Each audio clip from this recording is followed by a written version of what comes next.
السلام علیکم۔ کراچی میں بجلی چوروں کی فائرنگ سے جماعت اسلامی کا کونسلر جاں بحق اور 2 افراد زخمی ہو گئے۔ واقعے پر علاقے میں کشیدگی اور فضا سوگوار ہو گئی۔ کیا آپ حالات حاضرہ سے آگاہی حاصل کرنا چاہتے ہیں؟ خبر کے پیچھے چھپے اصل حقائق جاننا چاہتے ہیں تو ابھی سبسکرائب کیجئے دل مل پاکستان کو اور ساتھ ہی گھنٹی کے نشان پر کلک کر دیں۔ کراچی میں بجلی چوروں کی فائرنگ سے جماعت اسلامی کا کونسلر جاں بحق اور 2 افراد زخمی ہو گئے۔ واقعے پر علاقے میں کشیدگی اور فضا سوگوار ہو گئی۔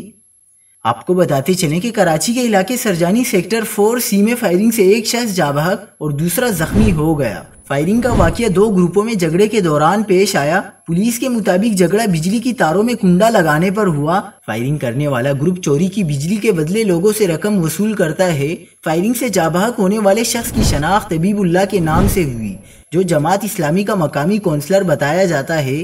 پولیس کے مطابق فائرنگ کرنے والا گروہ کا تعلق کنڈا مافیا سے ہے۔ واقعے کے بعد بڑی تعداد میں جماعت اسلامی کے کارکن جائے وقوع پر پہنچ گئے۔ کارکنان نے شدید احتجاج کرتے ہوئے قاتلوں کی گرفتاری کا مطالبہ کیا ہے۔